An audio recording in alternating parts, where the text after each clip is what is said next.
Welcome back to our channel for the most heartbreaking, explosive, and landscape-altering update in the history of the bold and the beautiful. Today, we dive into a profound tragedy that will forever change the fabric of Los Angeles, leaving a trail of shattered hearts and a terrifying promise of apocalyptic vengeance. The behind-the-scenes reality of the daytime television world often dictates the dramatic, heart-wrenching twists we witness on our screens, and this time is no exception. The shocking and permanent departure of the beloved character Will Spencer has been meticulously crafted to accommodate the real-world success of actor Crew Morrow. Morrow has officially landed a highly anticipated role in the upcoming television series titled Wildcards, which is slated for a massive release later this month. Because of this incredible new career opportunity, the brilliant writers at The Bold and the Beautiful have decided to write Will Spencer out of the canvas in the most tragic, devastating, and unforgettable way possible. This will not be a simple recast, nor will it be a quiet departure to a European fashion house. Instead, Will's exit will be marked by a horrifying tragedy that will ignite a blood feud unlike anything the Forrester and Spencer families have ever experienced in their decades-long rivalry.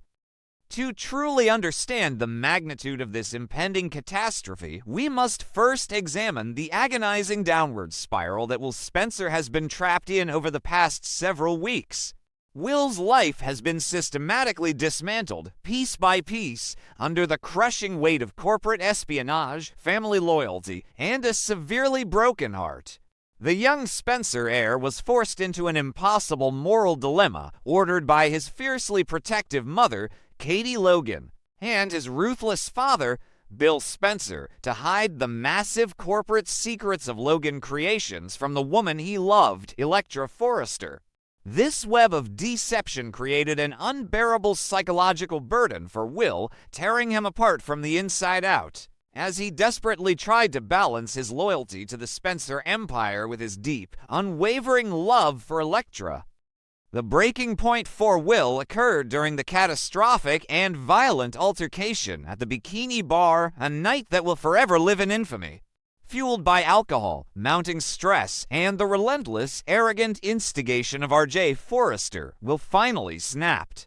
In a chaotic blur of flying fists and blinding rage, Will attempted to strike R.J., but the manipulative Forrester heir intentionally ducked, causing Will's fist to accidentally but devastatingly connect with the face of the family patriarch, Eric Forrester. That single, unintentional punch sealed Will's fate, branding him as a violent, unhinged monster in the eyes of the entire Forrester dynasty. He was immediately ostracized, stripped of his dignity, and cast out into the cold by the very people he once considered an extension of his own family. The ultimate, crushing blow came from Electra Forrester herself. Horrified by the violence she witnessed and deeply betrayed by the corporate secrets Will had kept hidden, Electra permanently severed all ties with him. She threw her necklace at him in a gesture of absolute disgust, packed her bags, and moved out of the beach house, seeking comfort and solace in the arms of his bitter rival, RJ. The rejection from Electra was the final nail in the coffin for Will's fragile mental state. Furthermore, Eric Forrester, acting as the rigid and unforgiving patriarch, issued a cruel, uncompromising ultimatum, ruthlessly banishing Will from the Forrester family and demanding he stay away from Electra forever. Ridge Forrester echoed this venomous sentiment, declaring an all-out war on the Spencer family and treating Will as nothing more than a dangerous criminal. Stripped of his love, his reputation, and his sense of self-worth, a devastated Will Spencer spiraled into a deep, dark, and terrifying depression.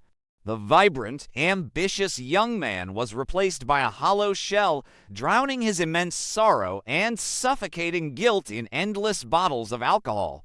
He isolated himself at his beach house, haunted by the memories of Electra's smile and the echoing, cruel condemnations of Eric and Ridge Forrester.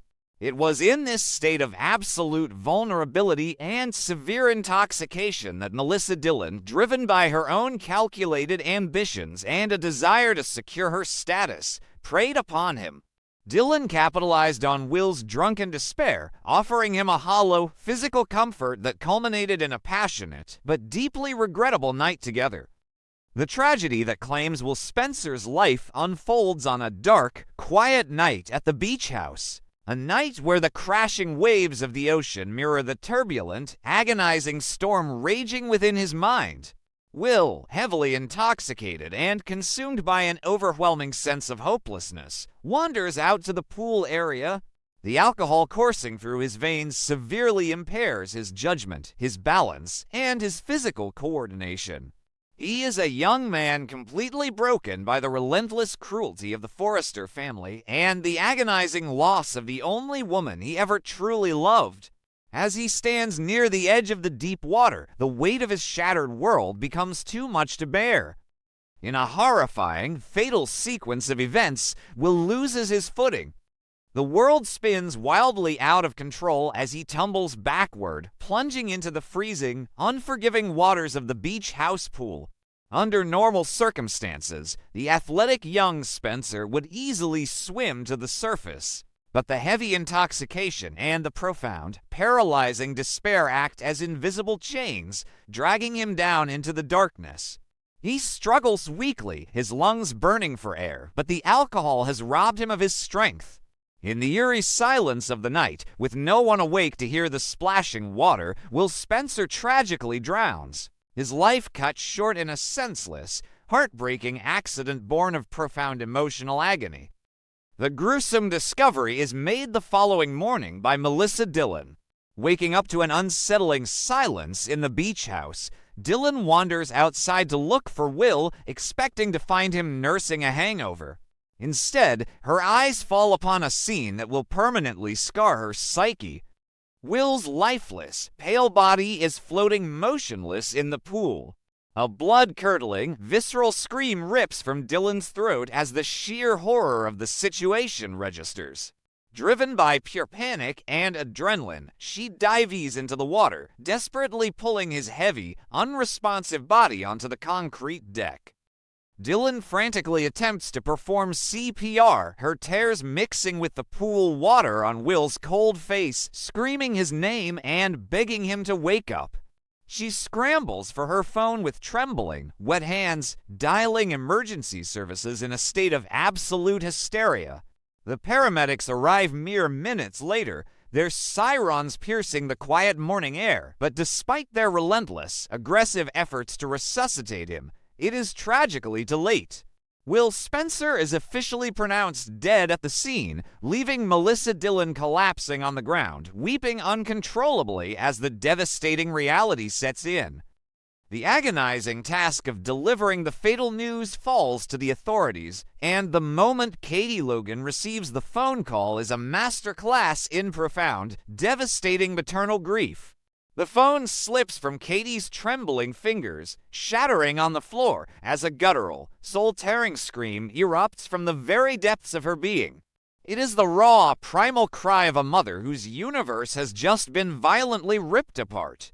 Katie collapses to her knees, unable to breathe, unable to comprehend that her beautiful, vibrant youngest son has been taken from her in such a cruel, senseless manner. Her grief is a suffocating, heavy blanket that instantly plunges her into an abyss of unimaginable sorrow. However, as the initial shock begins to subside, Katie's profound grief rapidly mutates into a blinding, terrifying, and all-consuming rage. She refuses to view Will's death as a mere drunken accident. In her eyes, it is the direct result of a systematic, psychological execution. Katie venomously points her finger directly at the Forrester family. She screams to the heavens, blaming Eric Forrester's ruthless banishment, Ridge Forrester's cruel threats, and Electra Forrester's heartless abandonment for pushing her vulnerable son into the dark, inescapable corner that led to his demise. Katie believes with every fiber of her being that the relentless pressure and emotional abuse inflicted by the Forresters drove Will to the bottle and ultimately into the watery grave. When the devastating news reaches Bill Spencer, the stoic, formidable titan of industry is completely shattered. Dollar Bill, a man who has always commanded respect and instilled fear in the hearts of his enemies, falls to pieces at the realization that his youngest boy is gone forever. The profound, suffocating grief of a father losing his son strips away Bill's arrogant exterior, leaving behind a broken, weeping man who would trade his entire billion-dollar empire for just one more moment with Will. He is haunted by the memory of advising Will to play the field, realizing that his own corporate machinations played a role in the stress that broke his son. But Bill Spencer is not a man who simply mourns. He is a man who destroys. Standing over the lifeless body of his son, tears streaming down his hardened face, Bill makes a chilling, blood-curdling vow. He swears on Will's eternal soul that he will dedicate every remaining second of his life, every single dollar in his vast fortune, and every ounce of his immense, terrifying influence to completely level the Forrester Creations empire. The corporate fashion war, once a game of runway shows and PR stunts, is officially dead. In its place rises a ruthless, bloody purge, a war of total annihilation where Bill Spencer will accept nothing less than the absolute destruction of the family that killed his son. Bill's thirst for vengeance is absolute and unyielding.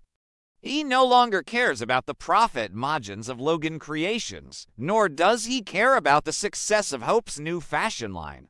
His only objective is to systematically dismantle the lives, the legacy, and the wealth of Eric, Ridge, RJ, and Elektra Forrester. He plans to use his media conglomerate to ruin their reputations, his financial power to orchestrate hostile takeovers of their suppliers, and his ruthless cunning to tear their family apart from the inside out. Bill Spencer is preparing to unleash hell on Earth, and the Forrester family is completely unprepared for the apocalyptic wrath that is about to descend upon them. The ripple effects of Will's tragic death will cause a seismic shift across the entire Los Angeles canvas. When Elektra Forrester learns of Will's passing, she will be struck by a crushing, unbearable wave of guilt. The realization that her harsh rejection and her alignment with RJ pushed Will into the fatal spiral will haunt her every waking moment. The psychological toll on RJ will be equally severe, as he must grapple with the undeniable fact that his arrogant instigation at the bikini bar was the catalyst for the entire tragic chain of events. The younger generation of Forresters and Spencers will be forever scarred by the blood on their hands. Eric and Ridge Forrester, the proud patriarchs who stood upon their moral high ground and banished a struggling young man, must now face the devastating consequences of their rigid cruelty. Their hypocrisy and their relentless attacks on Will have culminated in a tragedy that will forever stain the Forrester legacy. As Bill Spencer's terrifying vengeance begins to systematically dismantle their empire, Eric and Ridge will be forced to realize that their actions have awakened a monster they cannot defeat. The death of Will Spencer is not just the end of a beloved character. It is the explosive beginning of the darkest, most vengeful, and most dramatic era in the history of the bold and the beautiful.